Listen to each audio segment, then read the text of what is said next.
सहकार शिक्षण आणि प्रशिक्षण पाठिंबाच्या तासाला आपण सहकार शिक्षण आणि प्रशिक्षणाची प्रस्तावना, सहकार शिक्षण आणि प्रशिक्षणाचा अभ्यास करत असताना त्यांचे अर्थ किंवा व्याख्या जे आहे ते आपण बघितलेले आहे. आणि सहकार शिक्षण आणि प्रशिक्षणाचा इतिहास देखील आपण पाठिंबाच्या तासाला बघितला आहे. या तासाला आपल्याला बघायचं आहे सहकार शिक्षण व प्रशिक्षणाची उद्दिष्टे. एकूण 10 उद्दिष्टांचा अभ्यास जो आहे तो अभ्यास आपल्याला ह्यामध्ये करायचा आहे. तर तो अभ्यास करत असताना सहकाराची संकल्पना पटवून देणे, लोकांना सहकार चळवळीकडे आकर्षित करणे, जबाबदार व जागरूक सभासद निर्माण करणे, सहकारी संस्थेसाठी सक्षम नेतृत्व तयार करणे आणि संघटित दृष्टिकोन निर्माण करणे, हे पहिली 5 अगोदर आपण बघू. आणि त्यानंतर सहकाराची तत्वे, कार्यपद्धती व व्यवहार यांचे ज्ञान देणे, व्यावसायिक कौशल्य विकसित करणे, भ्रष्टाचार व गैरव्यवहाराला आळा घालणे, प्रशिक्षित सेवक वर्गांच्या गरजा भागवणे आणि सहकारी संस्थेचा निकोप आणि संतुलित विकास करणे, असे एकूण 10 जे काही घटक आहेत त्या 10 घटकांचा अभ्यास जो आहे तो आपल्याला करायचा आहे. आता सहकाराशी संबंधित असलेल्या व्यक्तींना सहकाराचा उद्देश, सहकाराची व्याप्ती, सहकाराची कार्यपद्धती, व्यवहार इत्यादीची माहिती असणे आवश्यक असते. त्याद्वारे त्याने एकत्रितपणे निस्वार्थी हेतूने काम करण्याची गरज असते. म्हणूनच सहकार शिक्षण व प्रशिक्षणाची उद्दिष्टे आपल्याला पुढील प्रमाणे पाहता येतील. म्हणजे सहकार शिक्षण आणि प्रशिक्षणाची उद्दिष्ट आपण बघत असताना त्यामध्ये कार्य करत असलेल्या किंवा त्या संबंधित असलेल्या व्यक्तींना या सहकाराचा उद्देश, सहकाराची व्याप्ती, सहकाराची कार्यपद्धती आणि व्यवहार इत्यादींची माहिती असणे आवश्यक असते आणि त्याद्वारेच त्यांना एकत्रितपणे निस्वार्थी हेतूने काम करण्याची गरज असते. म्हणून सहकार शिक्षण आणि प्रशिक्षणाची जी काही उद्दिष्ट आहेत ही उद्दिष्ट आता आपण काय करणार आहे, पाहणार आहे.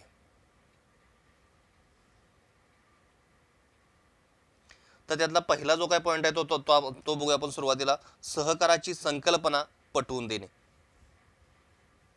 पहिला जो काय पॉईंट आहे तो आता बघायचा आपल्याला. सहकाराची संकल्पना पटवून देणे. सहकारी क्षेत्र हे बऱ्याच लोकांना अपरिचित असल्याने सहकाराची संकल्पना काय असते त्याची गरज पटवून द्यावी लागते. सहकाराच्या माध्यमातून होणारे फायदे काय आहेत याची जाणीव लोकांना करून द्यावी लागते.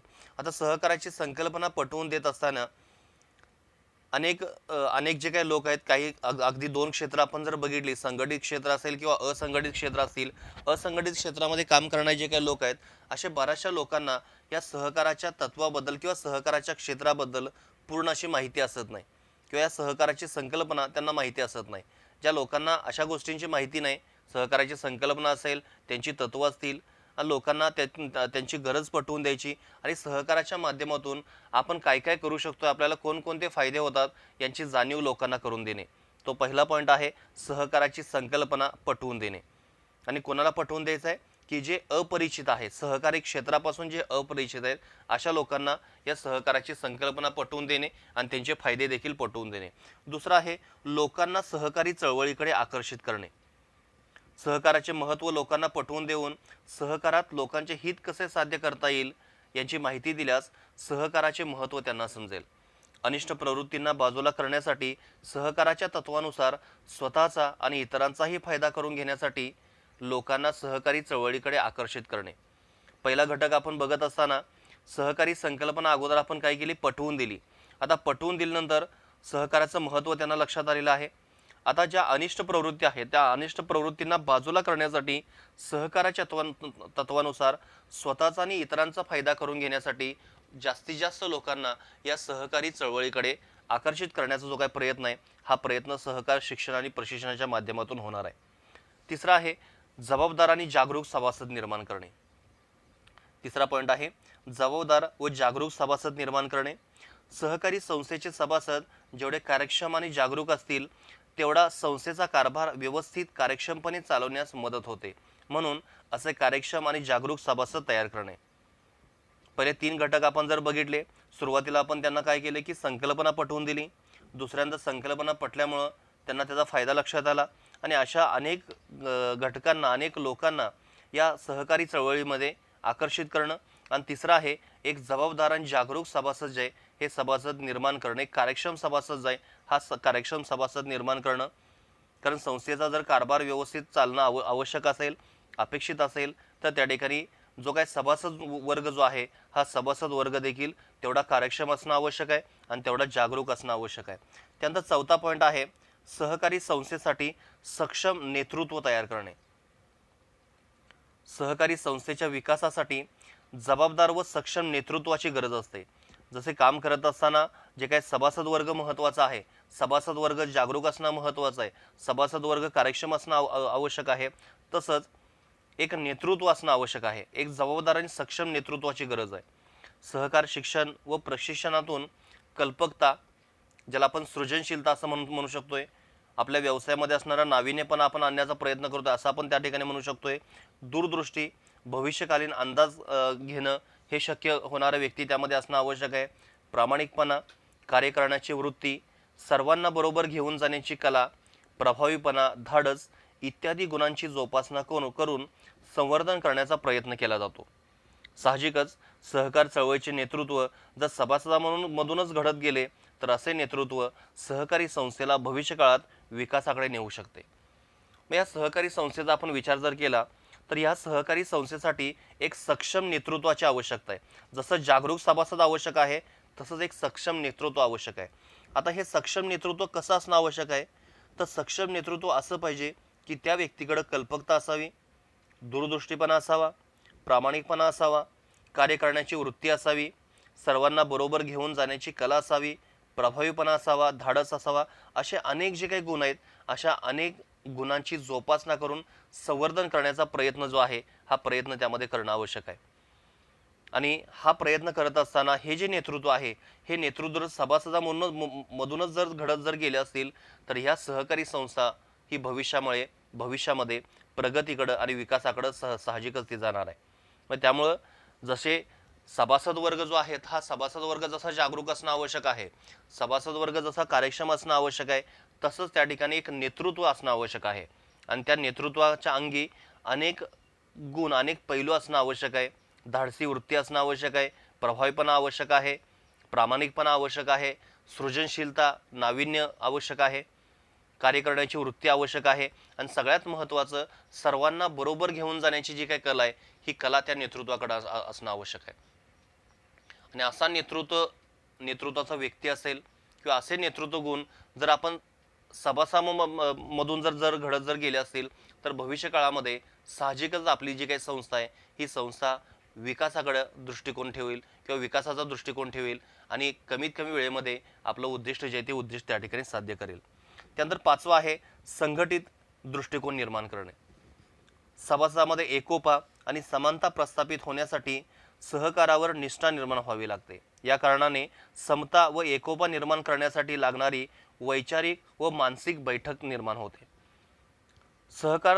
सहकारामध्ये काय होणार आहे किंवा सहकार शिक्षण आणि प्रशिक्षणामध्ये एक दृष्टिकोन जो आहे तो कसा असणं आवश्यक आहे, संघटित दृष्टिकोन आवश्यक आहे. सभासदांमध्ये आता सहकारी संस्थेचा विचार आपण जर केला तर अनेक सभासद असतील, त्या प्रत्येक सभासदामध्ये एक सहकार्याची भावना असणं आवश्यक आहे, एकोपा असणं आवश्यक आहे, समानता प्रस्थापित होण्यासाठी या सहकारावर निष्ठा ठेवणं आवश्यक आहे. मग या सगळ्याचा आपण जर विचार केला तर ही सहकार शिक्षण आणि प्रशिक्षण या माध्यमातून एक वैचारिक आणि मानसिक बैठक तयार होते की माणसाबरोबर आपण कसं वागावं, आपली बोलण्याची कशी पद्धत असावी, त्याचबरोबर एकोपा कसा असावा आणि त्यामध्ये समन्वय आपण कसा साधू शकतोय, या सगळ्या गोष्टींचा जो काय अभ्यास आहे तो अभ्यास सहकार शिक्षण आणि प्रशिक्षणाच्या माध्यमातून आपण करतोय. बघा, पहिले 5 पॉईंट आपण बघितले. सहकार शिक्षण आणि प्रशिक्षणाची उद्दिष्टे, त्यामध्ये पहिला आपण बघितलं सहकाराची संकल्पना पटवून देणे. पहिला पॉईंट आपण बघितला सहकाराची संकल्पना पटवून देणे. त्यानंतर दुसरा आपण बघितला लोकांना सहकार चळवळीकडे आकर्षित करणे. तिसरा जबाबदार व जागरूक सभासद निर्माण करणे. चौथा सहकारी संस्थेसाठी सक्षम नेतृत्व तयार करणे. आणि पाचवा संघटित दृष्टिकोन निर्माण करणे. असे 5 पॉईंट जे आहेत हे 5 पॉईंट आपण बघितलेत. पहिल्या पॉईंटमध्ये काय केलं की ज्यांना ह्या क्षेत्राची माहिती नाही अशा लोकांना ही संकल्पना पटवून द्यायची आणि त्यातले फायदे तोटे सांगायचे थोडक्यामध्ये. दुसरा, लोकांना सहकार चळवळीकडे आकर्षित करणे. जास्तीत जास्त लोक जे आहेत हे सहकार चळवळीकडे आकर्षित कसे होतील याचा विचार त्यामध्ये करावा. आणि जर जास्तीत जास्त लोक हे सहकार चळवळीकडे जर आकर्षित झाले तर ज्या अनिष्ट प्रवृत्ती आहेत या अनिष्ट प्रवृत्ती नष्ट होण्यासाठी देखील मदत होईल. त्यानंतर आपण बघितलं जबाबदार व जागरूक सभासद निर्माण करणे. संस्थेचे सभासद जेवढे कार्यक्षम आणि जागरूक असतील तेवढा कारभार व्यवस्थित चालत असतो. त्यामुळं एक संस्थेमध्ये जबाबदार असेल, कार्यक्षम असेल आणि जागरूक असेल असे सभासद असणं आवश्यक आहे. चौथा आपण बघितला, सहकारी संस्थेसाठी सक्षम नेतृत्व तयार करणे. एक सक्षम नेतृत्व जर तयार करणं आवश्यक असेल तर त्यासाठी कोणकोणते गुण असावेत हे आपण त्यामध्ये बघितलं. आणि पाचवा आहे संघटित दृष्टिकोन निर्माण करणे. आणि हे संघटित दृष्टिकोन निर्माण करत असताना या सहकार शिक्षण आणि प्रशिक्षणाच्या माध्यमातून एक वैचारिक आणि मानसिक बैठक निर्माण होणार आहे. आणि त्यातून सभासामध्ये एकोपा आणि समानता प्रस्थापित होण्यासाठी देखील मदत होते. या पद्धतीने आपण पहिले 5 पॉईंट जे आहेत हे 5 पॉईंट आपण ह्यामध्ये बघितले. त्यानंतर पुढचे 5 पॉईंट आपल्याला बघायचे आहेत. 6वा आहे सहकाराची तत्वे, कार्यपद्धती व व्यवहार यांचे ज्ञान देणे. 7वा आहे व्यावसायिक कौशल्य विकसित करणे. 8वा आहे भ्रष्टाचार व गैरकारभाराला आळा घालणे. 9वा आहे प्रशिक्षित सेवक वर्गाची गरजा भागवणे. आणि 10वा आहे सहकारी संस्थांचा निकोप आणि संतुलित विकास करणे. त्यातला आता आपल्याला बघायचा आहे तर 6वा जो काही घटक आहे हा 6वा घटक आता आपण बघणार आहे. तो आहे सहकाराची तत्वे, कार्यपद्धती व व्यवहार यांचे ज्ञान देणे. सहकाराची तत्वे, कार्यपद्धती व व्यवहार यांचे ज्ञान देणे. सहकारी संस्थेच्या माध्यमातून व्यवहार कसे चालतात, त्यामध्ये नैतिकता कशी सांभाळावी, सर्वसामान्य जनतेचे हित कसे साध्य होईल यांचे संस्थेशी संबंधित असणाऱ्या सभासद, संचालक, कर्मचारी या सर्वांना ज्ञान देणे. म्हणजे 6वा पॉईंट आपण बघत असताना ह्या सगळ्या गोष्टीचा आपण अभ्यास केला की एक सहकारी संस्था जी आहे त्या सहकारी संस्थेमध्ये लोकांना आकर्षित कसं करायचं आहे, त्यांना माहिती कशी द्यायची आहे, त्यामध्ये एक जागरूक सभासद वर्ग का आवश्यक आहे, एक चांगलं नेतृत्व का आवश्यक आहे आणि यांचा दृष्टिकोन काय आहे हे आतापर्यंत आपण बघितलं. आता आपल्याला काय बघायचं आहे की ही जी सहकाराची तत्व आहेत, ही सहकाराची तत्व असतील, त्यांची कार्यपद्धत असेल किंवा त्यांचे व्यवहार असेल, या सगळ्यांचं ज्ञान द्यायचं. आणि हे ज्ञान कुणाला द्यायचं आहे तर हे संस्थेच्या माध्यमातून व्यवहार कसे चालतात, त्यामध्ये नैतिकता कशी सांभाळावी, नैतिकता म्हणजे कोणत्या गोष्टी कराव्यात आणि कोणत्या गोष्टी टाळाव्यात, एक संहिता असेल त्या संहितेनुसार काम करावं आणि जनतेचे, सर्वसामान्य जनतेचे हित कसे साध्य होईल याचे संस्थेशी असणाऱ्या सभासद, संचालक आणि कर्मचारी यांना ज्ञान द्यायचं आहे. ज्ञान कुणाला द्यायचं आहे, सभासदांना द्यायचं आहे, कर्मचाऱ्यांना द्यायचं आहे आणि जे संचालक असतील त्यांना द्यायचं आहे. आणि कशाचं ज्ञान द्यायचं आहे तर ही संस्था कशी चालते, याचे व्यवहार कसे चालतात, ह्यामध्ये नैतिकता कशी आपल्याला सांभाळावी लागते आणि सर्वसामान्य जनतेचं हित कसं आपण लक्षात घ्यायचं आहे, यानुसार जी काही माहिती आहे, जे ज्ञान आहे हे ज्ञान संचालक असतील, सभासद असतील किंवा कर्मचारी असतील यांना द्यायचं आहे. त्यानंतर आहे 7वा व्यावसायिक कौशल्य विकसित करणे. सहकारी संस्था या व्यावसायिक संस्था असतात किंवा व्यावसायिक संस्था आहेत. आपण जर बघितलं तर सर्व जे काही सहकारी संस्था आहेत या खाजगी क्षेत्रामध्येच मोडतात. सहकारी संस्था या व्यावसायिक संस्था आहेत. त्या दृष्टिकोनातून व्यावसायिक कौशल्य विकसित होणे हे सहकार शिक्षण आणि प्रशिक्षणाचे एक महत्त्वाचे उद्दिष्ट आहे.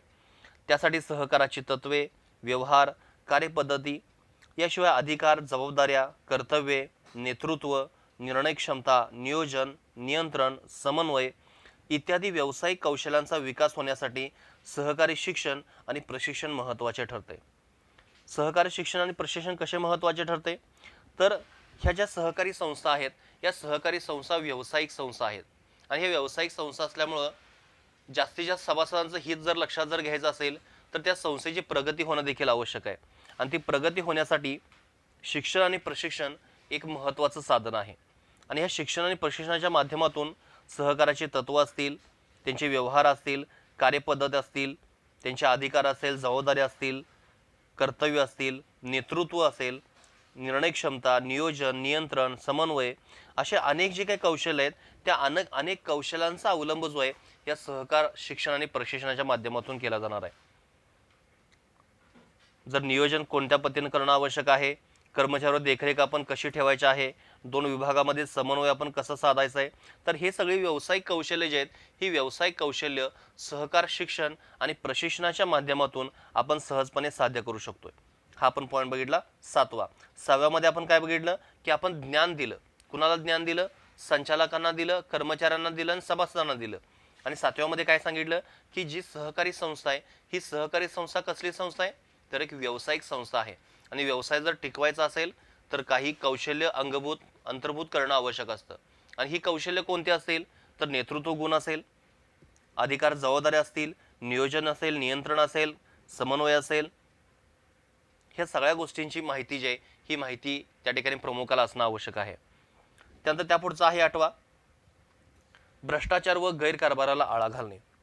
सहकारी संस्थेचे सभासद, संचालक, अधिकारी व कर्मचारी या सर्वांना प्रामाणिकपणा, चारित्र्य, कर्तव्यदक्षता, व्यवहार्यता इत्यादी गुणांचे महत्त्व पटवून देऊन हे गुण त्यांच्यामध्ये निर्माण करणे हे सहकारी शिक्षण व प्रशिक्षणाचे उद्दिष्ट आहे.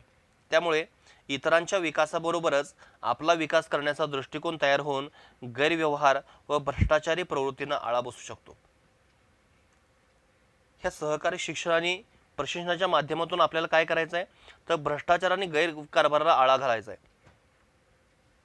आणि त्यामध्ये कोणाकोणाला ह्या माहिती आपण सांगितल्या, ह्याचं महत्त्व पटवून कोणाकोणाला आपण दिलेलं आहे, तर सभासदांना दिलं, संचालकांना दिलं आणि कर्मचाऱ्यांना दिलं. आणि या सर्वांच्या मध्ये काही गुणाची पेरणी करायची आपल्याला. हे गुण कोणते, तर प्रामाणिकपणा, चारित्र्य, कर्तव्य दक्षता, व्यवहार्यता असे जे काही गुण आहेत हे गुण त्यांच्यामध्ये निर्माण करायचे आहेत, की जेणेकरून आपली जी काही व्यवसाय संस्था असेल ही आपली व्यवसाय संस्था विकास तर करेलच, आणि विकासाबरोबरच जे काही गैरव्यवहारी व भ्रष्टाचारी प्रवृत्ती जे अशा भ्रष्टाचारी प्रवृत्तीला देखील त्यामध्ये काय होईल, आळा बसेल. त्यानंतर आहे त्यापुढचा 9वा, प्रशिक्षित सेवक वर्गाची गरज भागवणे. प्रशिक्षित सेवक वर्गाची गरज भागवणे. सहकारी संस्थेचे व्यवस्थापन, प्रशासन व इतर जबाबदाऱ्या सांभाळण्यासाठी सेवक वर्गाची आवश्यकता असते. हा सेवक वर्ग सहकार शिक्षण व प्रशिक्षणाच्या माध्यमातून उपलब्ध व्हावा ही अपेक्षा असते. व्यवस्थापकीय प्रशासकीय वर्ग प्रशिक्षित असेल तर संस्थेचे कामकाज अधिक कार्यक्षमपणे चालवणे शक्य होते. आता जे काही सहकार शिक्षण आणि प्रशिक्षणाचं काम काय आहे, तर त्यामध्ये ट्रेनिंग देणं, व्यक्तीला सहकार क्षेत्रामध्ये प्रगत बनवणं, कार्यक्षम बनवणं आणि प्रशिक्षित बनवणं हे उद्दिष्ट जे आहे हे सहकार शिक्षण आणि प्रशिक्षणाचं असतं. आणि ह्यामुळं जी काही सहकारी संस्था असेल या सहकारी संस्थेच्या प्रशासनासाठी, सहकारी संस्था चालवण्यासाठी, त्याची जबाबदारी सांभाळण्यासाठी सेवक वर्गाची आवश्यकता असेल. आणि हा सेवक वर्ग जर प्रशिक्षित असेल तर उद्दिष्ट असेल किंवा आपलं जे काही काम आहे हे काम आपण योग्य वेळेमध्ये पूर्ण करू शकतोय. पण हे जे उद्दिष्ट आहे हे उद्दिष्ट साध्य करत असताना आपला जो काही सेवक वर्ग असेल, आपला जो कर्मचारी वर्ग असेल हा अप्रशिक्षित असेल, त्याला सहकारी क्षेत्राचं ज्ञान जर नसेल, कार्यपद्धतीचे जर ज्ञान जर नसेल, तर अशा वेळी आपल्या संस्थेची प्रगती जी ही प्रगती होणार नाही. जर आपल्या संस्थेची प्रगती होणं आवश्यक जर असेल तर सहकार शिक्षण व प्रशिक्षणाच्या माध्यमातून त्यांना ट्रेनिंग देणं, त्यांना प्रशिक्षित करणं आवश्यक असेल. आणि जेवढ्या चांगल्या पद्धतीने एखादा कर्मचारी प्रशिक्षित होईल तेवढ्या चांगल्या पद्धतीनं तो प्रशासकीय काम देखील चांगलं करेल आणि इतर जे काही संस्थेचं कामकाज आहे हे कामकाज देखील योग्य पद्धतीने करण्याचा प्रयत्न करेल. आणि शेवटचा पॉईंट ह्यामधला 10वा, सहकारी संस्थांचा निकोप व संतुलित विकास करणे. सहकारी संस्थेचा निकोप व संतुलित विकास करणे. सहकारी क्षेत्राचा विकास हा राज्यातील वेगवेगळ्या जिल्ह्यात औद्योगिक आणि व्यावसायिक क्षेत्रात असमान स्वरूपात आहे. त्यातून सहकारी चळवळीमध्ये असंतुलन निर्माण झाले आहे. तसेच गैरप्रवृत्तीमुळे देखील सहकारी संस्थांच्या विकासात अडचण निर्माण होते. हे टाळण्यासाठी सहकारी संस्थांचा निकोप व संतुलित विकास करणे. आता हे सहकार शिक्षण आणि प्रशिक्षणाचं महत्त्वाचं उद्दिष्ट काय, की सहकारी क्षेत्र आपण जर बघितलं, बिहारसारखं राज्य असेल किंवा उत्तर प्रदेशसारखं राज्य असेल, की अशा राज्यामध्ये सहकारी क्षेत्राचा एवढा विकास मोठ्या स्वरूपात झालेला नाही. तसा आपण महाराष्ट्राचा विचार जर केला, पश्चिम महाराष्ट्र आपण जर त्या ठिकाणी विचार जर केला तर अशा ठिकाणी सहकारी क्षेत्रांचा विकास जो आहे हा विकास काही प्रमाणामध्ये संतुलित स्वरूपामध्ये आहे. म्हणजे ही जी काही तफावत आहे ही तफावत दूर करण्यासाठी सहकार शिक्षण आणि प्रशिक्षण आवश्यक आहे. म्हणजे सहकारी चळवळीमध्ये जे असंतुलन निर्माण झालेलं आहे हे असंतुलन कमी करण्यासाठी आपण पाठीमागे देखील बघितलेलं आहे की ह्या सहकार शिक्षण आणि प्रशिक्षणाच्या माध्यमातून आपण भ्रष्टाचार असेल किंवा गैरकारभार असेल यांना आळा घालत असतोय. तर तो आळा घालत असताना काही गुण देखील आपण त्यामध्ये निर्माण करतोय. आणि ती जी संस्था आहे या संस्थेचा संतुलित आणि निकोप जो काही विकास आहे हा विकास आपण सहजपणे साध्य करू शकतोय. बघा, ह्यामध्ये एकूण 10 घटकांचा 10 पॉईंटचा आपण अभ्यास केलाय. सुरुवातीला आपण 5 पॉईंट बघितले, त्यानंतर आता 5 पॉईंट आपण बघितले. सहकाराची तत्वे, कार्यपद्धती, व्यवहार यांचे ज्ञान. हे ज्ञान कोणाला आपल्याला द्यायचं आहे, तर हे ज्ञान देताना कोणाला आपण देणार आहे, तर कर्मचारी असतील, संचालक असतील आणि सभासद असतील. कर्मचारी, संचालक आणि सभासद यांना काय काय करणार आहे आपण, त्या कार्यपद्धतीचे काय ज्ञान आहे हे ज्ञान त्यामध्ये येणार आहे. दुसरा आहे व्यावसायिक कौशल्य विकसित करणे. आता व्यावसायिक कौशल्य विकसित करत असताना व्यवस्थापन कोणत्या पद्धतीने आपण करणं आवश्यक आहे. त्यामध्ये नियोजन असेल, नियंत्रण असेल, अधिकार असेल, जबाबदारी असेल. नियोजन असेल, त्यामध्ये नियोजन, नियंत्रण, अधिकार, जबाबदारी ह्या सगळ्या गोष्टी ज्या आहेत या सगळ्या गोष्टींचा अवलंब त्यामध्ये करणं आवश्यक आहे. त्यानंतर त्यापुढे आपण बघितलं तर भ्रष्टाचार आणि गैरकारभाराला आळा घालणे. कुठल्याही पद्धतीने भ्रष्टाचार होऊ नये त्यासाठी काही कर्तव्य दक्षता असेल, प्रामाणिकपणा असेल, अशा गुणांचं महत्त्व त्यांना पटवून देणं असेल. त्यानंतर प्रशिक्षित सेवक वर्गाची गरजा भागवणे. आपल्याकडे असणारा जो काही सेवक वर्ग जो आहे हा जर प्रशिक्षित जर असेल तर तो चांगल्या पद्धतीने कार्यक्षमपणे प्रशासनाचं काम करू शकतोय. पण जर तो अप्रशिक्षित असेल तर आपलं उद्दिष्ट जे आहे हे वेळेमध्ये पूर्ण होणार नाही. आणि त्यानंतर आपण बघितलं 10वा, सहकारी संस्थेचा निकोप आणि संतुलित विकास करणे. म्हणजे जे काही असंतुलन निर्माण झालेलं आहे अनेक राज्यामध्ये, देशातील अनेक भौगोलिक क्षेत्रामध्ये जे असंतुलन आहे, म्हणजे सर्वच ठिकाणी ह्या सहकार क्षेत्राचा विकास झालेला नाही. तर अशा क्षेत्रामध्ये जर विकास होणं आवश्यक असेल तर आपण सहकार शिक्षण आणि प्रशिक्षणाचा अवलंब करणं आवश्यक आहे. आणि ही जी असमानता आहे ही असमानता टाळण्याचा जो काही प्रयत्न आहे हा प्रयत्न आपण करून एक निकोप आणि संतुलित विकास जो आहे हा विकास यामध्ये करू शकतोय. बघा अशा प्रकारे आपण सहकार शिक्षण आणि प्रशिक्षणाची उद्दिष्ट जे आहेत हे उद्दिष्ट आपण बघितलेत. एकूण 10 घटकांचा आपण यामध्ये अभ्यास केलेला आहे. पुन्हा एकदा तुम्ही व्यवस्थित रिवाइज करा, लक्षात येईल तुम्हाला. सोपे पॉईंट्स आहेत, फक्त त्या प्रत्येकाचा अर्थ जो आहे हा अर्थ समजून घेण्याचा प्रयत्न करा. एकूण 10 पॉईंट फक्त आपण एकदा रिवाइज करू. त्यातला पहिला आहे सहकाराची संकल्पना पटवून देणे. दुसरा आहे लोकांना सहकार चळवळीकडे आकर्षित करणे. तिसरा आहे जबाबदार व जागरूक सभासद निर्माण करणे. चौथा आहे सहकारी संस्थांसाठी सक्षम नेतृत्व तयार करणे. पाचवा आहे संघटित दृष्टिकोन निर्माण करणे. सहावा आहे सहकाराची तत्वे, कार्यपद्धती व व्यवहार यांचे ज्ञान देणे. सातवा आहे व्यावसायिक कौशल्य विकसित करणे. आठवा आहे भ्रष्टाचार व गैरव्यवहाराला आळा घालणे. नववा आहे प्रशिक्षित सेवक वर्गाची गरजा भागवणे. आणि 10वा आहे सहकारी संस्थांचा निकोप व संतुलित विकास करणे. ओके, पुढच्या तासाला आपण सहकार शिक्षण व प्रशिक्षणाची गरज किंवा आवश्यकता बघू. आपण आतापर्यंत बघत असताना सहकार शिक्षण व प्रशिक्षणाचा अर्थ आपण बघितला, किंवा अर्थ बघायच्या अगोदर देखील आपण ती प्रस्तावना बघितली. त्यानंतर सहकार शिक्षण व प्रशिक्षणाचा इतिहास आपण बघितला. इतिहास बघितल्यानंतर त्या पुढचा घटक आपण बघत असताना सहकार शिक्षण व प्रशिक्षणाचा अर्थ असेल, सहकार शिक्षण व प्रशिक्षणाची व्याख्या असेल, आणि सहकार शिक्षण व प्रशिक्षणाची उद्दिष्ट आपण बघितलेत. पुढच्या तासाला आपण गरज आणि आवश्यकता हा जो काही घटक आहे हा घटक ह्यामध्ये बघणार आहे. ओके, धन्यवाद.